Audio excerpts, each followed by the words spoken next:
Bonsoir tout le monde, bon mercredi. Cette semaine, dernier mercredi du mois de juin et dernier mercredi spécial témoignage. Alors, tout de suite après ceci, on va parler qu'est-ce que le témoignage au nom de Jésus. Alors, qu'est-ce que notre vie doit refléter pour être un témoignage de Jésus? Et ce, tout de suite après. Alors, restez à l'écoute.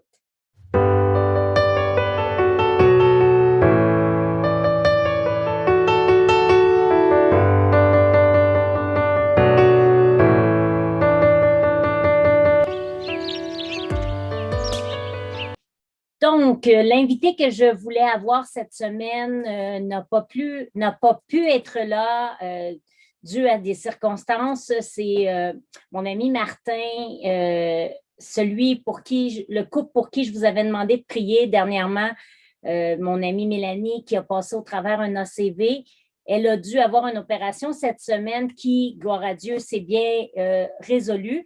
Et alors, les nouvelles sont bonnes, les choses vont bien. Mais le fait est que ça ne fait pas longtemps qu'elle a eu son dernière opération pour replacer là, sa boîte crânienne et tout ça. Alors, on n'a pas pu faire l'entrevue que je voulais avec Martin, mais soit dit en passant, ce n'est que partie remise. Je vais trouver un temps pour avoir de ces nouvelles et que de vive voix, il puisse vous en donner. Mais entre-temps, j'aimerais vous encourager pour ceux qui ne connaissent pas Martin Paradis. Je vous encourage à chercher, soit si vous achetez via YouTube ou via iTunes. Donc, Martin Paradis a fait 2 CD, un qui est Ma maison et l'autre qui est un instrumental. Alors, je vous encourage à vous les procurer. D'ailleurs, à la première semaine du mois de juin, on avait justement la chanson qui disait « Moi et ma maison, nous servirons l'Éternel » qui provenait de son album. Alors, je vous encourage à vous la procurer. Alors, comme je disais, cette semaine, étant donné que je ne pouvais faire l'entrevue avec Martin, j'ai demandé au Seigneur qu'est-ce que j'allais faire et j'ai eu l'idée de vous parler de mon témoignage. Je sais que vous en avez déjà entendu parler parce que je vous en ai donné des petits bouts et aussi de vous encourager comment faire pour servir le Seigneur à tous les jours de notre vie. J'ai donc été chercher quelques versets sur la louange parce que la louange fait beaucoup partie de ma vie. Moi, je suis quelqu'un qui ne vit que de musique. J'ai de la musique tout le temps. Dans ma voiture, j'écoute de la musique. Je chante tout le temps. Dès que je peux, je chante. Alors, pour moi, je trouvais important de vous dire que vous tenir dans la louange, c'est quelque chose de bien. C'est quelque chose qui vous rapproche de Dieu. Vous tenir dans la prière, c'est quelque chose de bien aussi. Et c'est quelque chose qui vous rapproche encore plus de la prière, de la présence de Dieu. Et comment faire pour vivre notre vie chrétienne à tous les jours? Parce que c'est beau de dire un jour, j'ai donné ma vie au Seigneur et puis bravo, il est rentré dans ma vie, il fait partie de ma vie maintenant. Mais c'est une autre chose de changer notre vie et d'être à l'image de Jésus. C'est autre chose de dire, je veux suivre Jésus et je veux être son image. Je veux être un témoignage pour lui. Il faut que quand vous marchiez dans votre vie, votre exemple soit un témoignage de Jésus. Il faut que les gens voient une différence en vous. Il faut que les gens, quand ils vous voient, ils disent « Wow, j'ai envie de connaître plus de cette personne-là. Elle a quelque chose en elle qui m'intéresse. » Et ce quelque chose devrait toujours être Jésus. Alors, ici, j'avais trouvé 10 versets bibliques qui sont portés sur la louange. Et un premier verset, c'est dans Exode 23, qui dit « Tu ne dois pas avoir d'autre Dieu que moi. » Vous savez, Dieu nous demande d'adorer seulement lui. Et dites-vous que si dans votre vie, il y a quelque chose qui prend plus de place pour Dieu, c'est qu'il ne devrait pas être là. Dieu devrait toujours avoir la première place dans votre vie. Dans Jean 4, 24, ça dit ceci. « Mais le moment arrive, et c'est maintenant, où Dieu donne son esprit. Alors ceux qui adorent vraiment le Père vont l'adorer avec l'aide de l'Esprit Saint et comme le Fils l'a montré. Oui, le Père cherche des gens qui l'adorent de cette façon. Ils doivent l'adorer avec l'aide de l'Esprit Saint et comme le Fils l'a montré. Il y a aussi le premier livre de Chroniques, chapitre 16, verset 11, qui dit ceci: « Cherchez le Seigneur et son aide puissante. Cherchez sans cesse sa présence. » Quand je me lève le matin, je dis: « Seigneur, je cherche ta présence. Je veux te louer, je veux te servir. » Vous qui respectez le Seigneur, dites aussi: « Oui, son amour est pour toujours. » Ça, c'est dans le psaume 118, verset 4. Dans la lettre aux Éphésiens, au chapitre 5, versets 19 et 20, ensemble dites des psaumes, des hymnes, des cantiques qui viennent de cet esprit. Chantez la louange du Seigneur de tout votre cœur. Remerciez Dieu le Père toujours et pour tout au nom de notre Seigneur Jésus-Christ. Vous savez, ça serait vraiment avoir une vie de rêve que de se lever le matin, de jamais avoir de problème, que la vie soit toujours belle, que l'on vit sur des nuages et que l'on avance, que tout va bien. Un jour, ça va être comme ça, parce qu'un jour, on va aller retrouver notre Sauveur et notre vie va être merveilleuse. Mais en ce moment, on est encore sur la terre. On a encore des problèmes. D'ailleurs, j'espère que ça ne vous trouble pas trop. Ne vous en faites pas, n'ajustez pas votre appareil. Et oui, j'ai un œil plus petit que l'autre. J'ai un petit problème avec mon œil présentement. Mais vous savez, ça ne m'empêche pas de servir le Seigneur. Ça ne m'empêche pas d'être ici. Je me posais la question, qu'est-ce que je vais faire avec ça? Je ne suis pas pour être devant l'écran avec cette face-là, mais je me suis dit, non, Seigneur, je vais aller de l'avant et je vais faire la dernière émission qui est pour toi, Seigneur, et je vais te la donner. Parce que oui, même s'il y a des petits problèmes dans ma vie qui de temps en temps passent sur mon chemin, eh bien, je suis là pour servir le Seigneur et je veux que mon Dieu soit vraiment présent dans ma vie et mon Dieu est plus fort que les petits problèmes qui peuvent se présenter dans ma vie. Ensuite de ça, comment je fais pour servir le Seigneur à tous les jours? Je ne vous dis pas que c'est toujours facile. Il y a des matins que, effectivement, ça ne me tente pas toujours. Il y a des matins où je me lève, puis oh, que je resterais donc couchée. Puis oh, que je ferais donc la paresse toute la journée à me dire oh, oubliez-moi, là, j'existe plus. Mais non. Quand ça m'arrive, ce que je fais, je dis pardon, Seigneur, donne-moi une bonne journée aujourd'hui, Seigneur, et mets quelqu'un sur ma route qui va avoir besoin d'entendre parler de toi. Parce que oui, Dieu peut envoyer des gens sur notre route afin que l'on puisse parler de lui. Vous savez, notre vie doit dégager les choses du Seigneur. Notre vie doit être transparente et montrer que l'on est un enfant de Dieu. Quand on est un vrai enfant de Dieu, notre vie doit transparaître un enfant de Dieu. C'est vrai que ce n'est pas toujours facile, mais je vous le dis, ça vaut la peine, ou plutôt la joie, de se lever le matin puis de dire, Seigneur, aujourd'hui, je veux être ton serviteur. Seigneur, aujourd'hui, je veux faire partie de tes témoins. Être un témoin de Jésus, c'est quoi? C'est de vivre la parole de Dieu. C'est de vivre les actions que Jésus nous a demandé de faire. Si on va dans Jean 6, au verset, attendez un petit peu,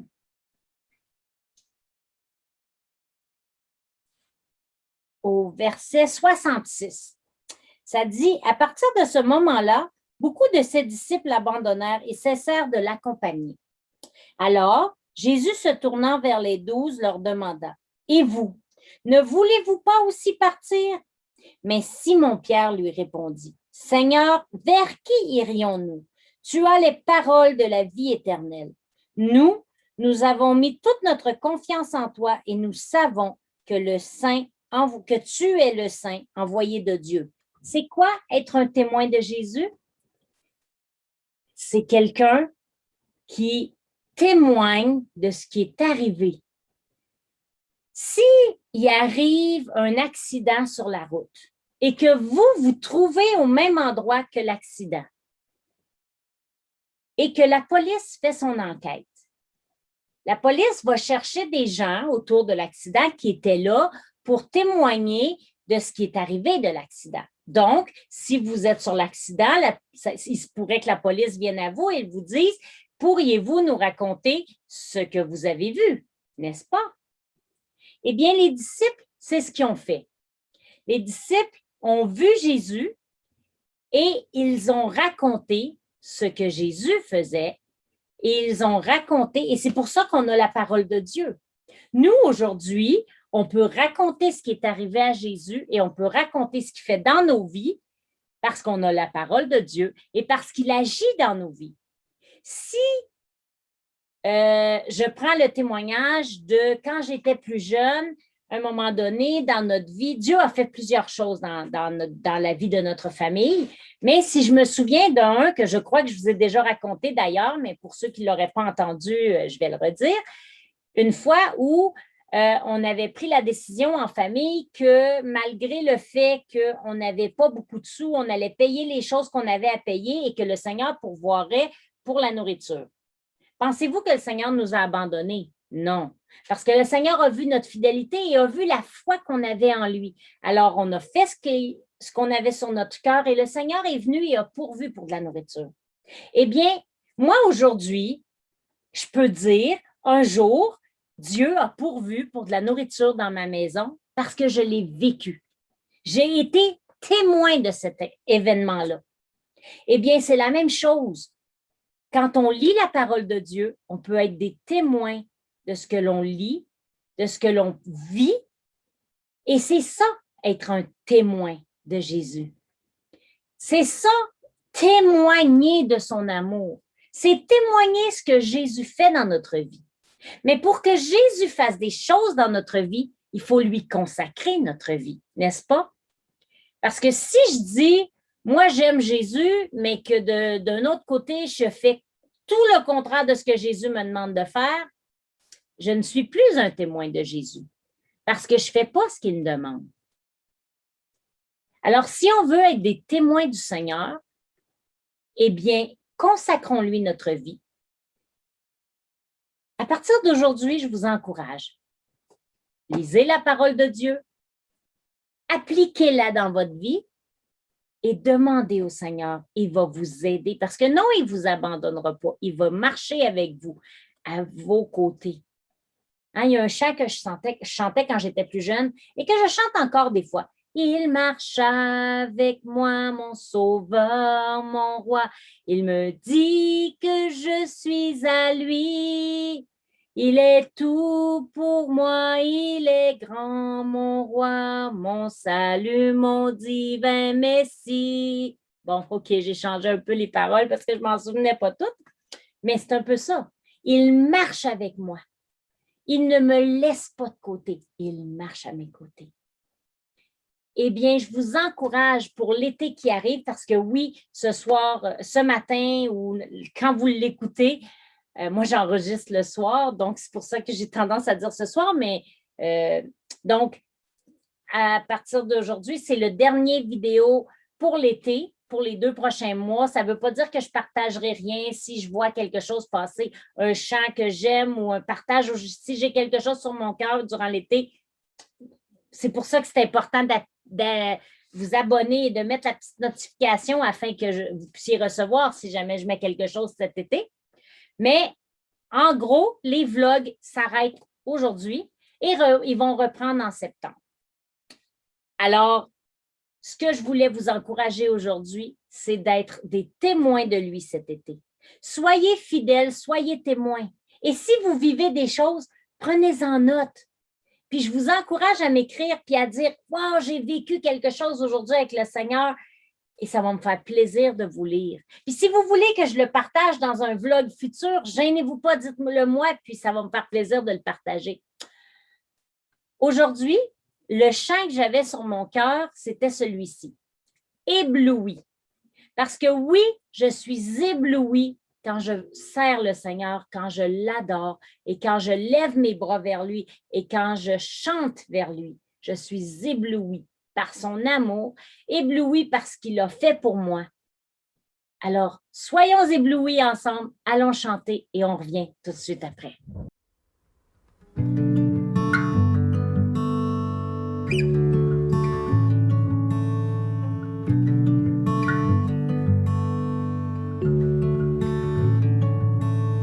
Je viens vers toi dans le secret, en ta présence, je veux rester.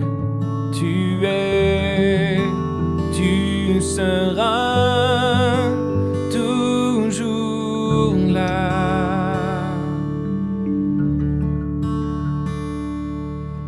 Tout contre toi, près de ton cœur, je peux entendre ta voix, Seigneur. Tu seras toujours là. Ébloui devant toi, Éternel,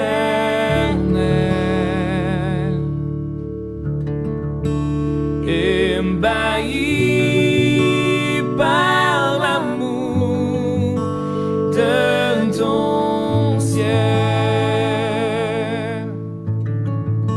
Je suis là à tes pieds, je viens t'adorer.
Alors, pour terminer cette semaine, je vous invite à prier avec moi.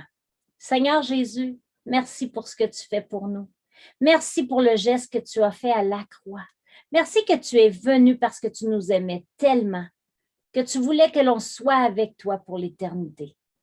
Seigneur, je te prie que les gens autour de nous puissent voir ta lumière à travers nous et qu'ils puissent avoir envie de vivre ce que l'on vit, qu'ils puissent avoir envie de recevoir ce que l'on a. Seigneur, merci parce que tu es un Dieu puissant, que tu vis éternellement et que tu vis à l'intérieur de nous, Seigneur. Seigneur, s'il y a quelqu'un ici aujourd'hui qui entend pour la première fois que tu es un Dieu d'amour et que tu l'aimes, eh bien, je te demande de te révéler à cette personne-là, afin que sa vie puisse changer et qu'elle puisse te servir. Au nom de Jésus, amen. Alors, je vous dis bon été. Comme je vous disais tantôt, si vous vivez des choses, n'hésitez pas à m'écrire et que le Seigneur vous bénisse. On se reparle en septembre. Bye bye. On se laisse sur ce petit montage de versets bibliques que j'ai trouvé. Et puis, je vous dis bon été. Bye bye.